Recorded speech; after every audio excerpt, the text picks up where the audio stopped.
మరొక question sir. ఇప్పుడు Tamil Nadu CM విజయ్‌గా ఆయన రావటము ఇటీవల అంటే నిన్నే పవన్ గారు ఒక కామెంట్ చేశారు. నేను 15 సంవత్సరాల నుంచి ఇంత పోరాడుతున్నా నన్ను చేయలేదు.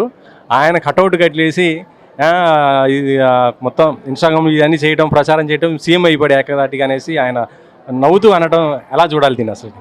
ఏం చూడక్కర్లేదు, సరదాగా అన్నాడు. ఇప్పుడు అక్కడ అట్లాగే ఒక విజయ్ గారి కంటే ముందు విజయకాంత్ వచ్చారు, కమల్ హాసన్ గారు వచ్చారు, అలెగ్జాండర్ గారు వచ్చారు, శరత్ కుమార్ గారు వచ్చారు. చాలామంది ఆర్టిస్టులు చాలామంది చేశారు. అందరూ కట్అవుట్లు పెట్టుకుని వచ్చారు. ఎవరి కట్అవుట్ అక్కడ నిలబడలా.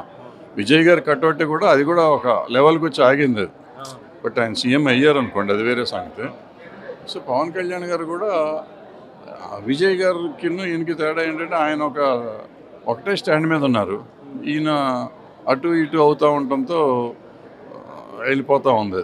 సో ఈయన కూడా నేను అనుకోవటం ఫస్ట్ ఎలక్షన్ ఆయన కంటెస్ట్ చేసి గెలిచి ఉండేవారు. ఏది ఇప్పుడు చంద్రబాబు గారికి సపోర్ట్ చేశారే ఆ ఎలక్షన్లో ఈజీగా గెలిచేవారు నేను అనుకునేవాడిని. అప్పుడు మేమంతా ఆయన వెనకాలే ఉండేవాళ్ళం. ఇప్పుడు లేనని కాదు, అవసరం లేదు కాబట్టి నేను రాజకీయాలు మాట్లాడను. ఇప్పుడు ఆ రోజుల్లో నాకు పవన్ కళ్యాణ్ గారికి డెఫినెట్గా చీఫ్ మినిస్టర్ అవుతారు అనుకునేది 2014లో. ఎందుకంటే అప్పుడు చాలా గ్యాప్ ఉంది ఆంధ్ర రాజకీయంలో. సో ఆ టైంలో వస్తాను ఈయన సడన్గా ఎందుకు మనసు మార్చుకున్నారో ఆయనకి సపోర్ట్ చేశారు. సో అప్పుడు చంద్రబాబు గారికి గెలిచారు. రకరకాలు నెక్స్ట్ టైం వచ్చినప్పటికి ఈయన సెపరేట్ అయిపోయేసరికి అప్పుడు రెండు పార్టీలు స్ట్రాంగ్ అయిపోయినాయి.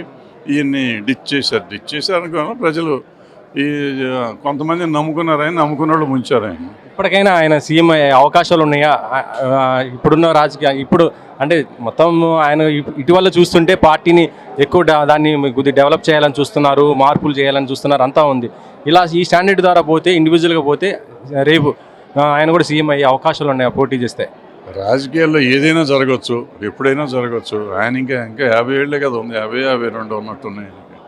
సో ఆయన ఎప్పటికైనా సీఎం అయ్యే అవకాశం ఉంది. ఓన్లీ థింగ్ ఈజ్ కన్సిస్టెన్సీ ఉండాలి రాజకీయాల్లో. ఉంటే డెఫినెట్గా అవుతారు. ఎందుకంటే మన కనుచూపు మేరలో నెక్స్ట్ జనరేషన్లో ఆయనే కనపడుతున్నాడు చీఫ్ మినిస్టర్ క్యాండిడేట్. ఇప్పుడు ఆయన లోకేష్ అనే పరిస్థితిలో ఉంది. ఈయనో లోకేష్ అవ్వాలి, వేరే వాళ్ళు అవడానికి అవకాశం కనపడుతుంది. సో అది ఎట్లా చేస్తారు, వాళ్ళిద్దరూ ఎలా పంచుకుంటారు, విడివిడిగా వస్తారా కలిసి వస్తారా మనకు తెలియదు కదా. బట్ ఏదేమైనా కానీ ఏదో ఒక పాయింట్ ఆఫ్ టైంలో పవన్ కళ్యాణ్ గారు చీఫ్ మినిస్టర్ అయ్యే అవకాశం అయితే ఉంది నా ఉద్దేశం.